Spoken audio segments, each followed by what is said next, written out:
तो भाई सौरभ जोशी की पूरी फैमिली काफी डरी हुई थी क्योंकि सौरभ जोशी के घर पे एक और नया डॉग आने वाला था। वो डॉग था सौरभ जोशी के दोस्त आनंद का। सौरभ जोशी के दोस्त आनंद उस डॉग के साथ वीडियोस बनाते हैं और वो यूपी के रहने वाले हैं। वहाँ पे काफी मस्त फेमस यूट्यूबर हैं और उनसे ज्यादा फेमस उनका डॉग रियो है। सुबह सुबह जैसे ही सौरभ जोशी ने पूरी फैमिली को बताया कि हमारे घर पे एक और डॉग आने वाला है, तो पूरी फैमिली घबराई हुई घूम रही थी और सभी ओरियो के चारों ओर घूम रहे थे। उनको ये डर नहीं था कि ओरियो को कोई और डॉग काट लेगा, उन्हें ये डर था कि ओरियो काफी गुस्से वाला है, कहीं वो दूसरे डॉग को ना काट ले। सौरभ जोशी सुबह सुबह रूटीन के हिसाब से जिम गए और जिम से जैसे ही वापस आए पूरी फैमिली को देखा तो सौरभ जोशी ने देखा कि पूरी फैमिली ओरियो के चारों ओर घूम रही है और ओरियो को समझा रही है कि आज आज तुम्हें शांत रहना है। इतने में बाहर से हॉर्न की आवाज आई तो सौरभ जोशी को पता लग गया कि वो आ चुके हैं। सौरभ जोशी बाहर गए उनका वेलकम करने के लिए। जैसे ही सौरभ जोशी गेट पर गए तो सौरभ जोशी ने देखा कि रियो ओरियो से काफी बड़ा है और सौरभ जोशी का डर डबल हो गया। पहले उन्हें यह डर था कि ओरियो रियो को ना काट ले, अब उन्हें यह डर लग रहा था कि रियो बड़ा है, कहीं ओरियो को ना काट ले।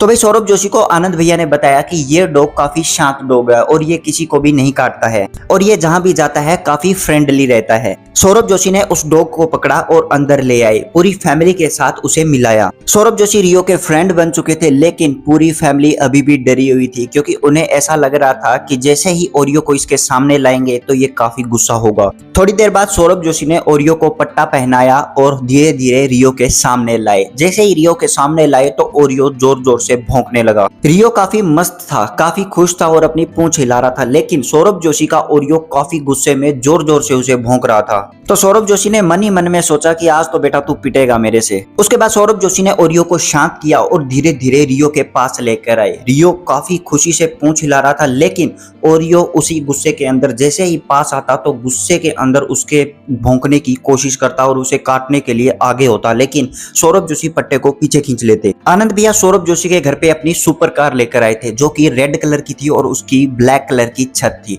काफी मस्त दिख रही थी। वो थी एमजी की गाड़ी। सौरभ जोशी ने अपनी पोर्श के साथ उस गाड़ी का काफी कंपैरिजन किया और उसे रोड पर चलाकर भी देखा। सौरभ जोशी को काफी जबरदस्त लगी, वो 3 सेकंड के अंदर 100 से पार कर जाती थी। अब सौरभ जोशी को यह लग रहा था कि मैंने पोर्श लेकर बहुत बड़ी गलती कर दी, क्योंकि अगर मैं ये गाड़ी लेता तो काफी मजा आता। उस समय अगर सौरभ जोशी को ये गाड़ी पहले मिल जाती ना तो सौरभ जोशी अपनी लाइफ में पोर्श कभी नहीं लेते। पोर्श है काफी मस्त गाड़ी, सौरभ जोशी की काफी प्यारी गाड़ी है और सौरभ जोशी के साथ साथ लोगों को भी काफी पसंद है सौरभ जोशी की पोर्श। लेकिन आनंद वाली भैया की गाड़ी काफी अलग बात थी उसकी। जैसे ही सौरभ जोशी घर आए तो लंच करने का टाइम हो गया। जैसे ही लंच करने लगे तो सौरभ जोशी ने दिखाया कि वो उन रियो को कैसे खाना खिलाते हैं, जैसे इंसान हाथों से टुकड़ा तोड़कर खाना खाते हैं उसी तरह से वो रियो को एक एक बाइट दे रहे थे और रियो खाना खा रहा था और उसे हाथ से खाना खिलाया जा रहा था।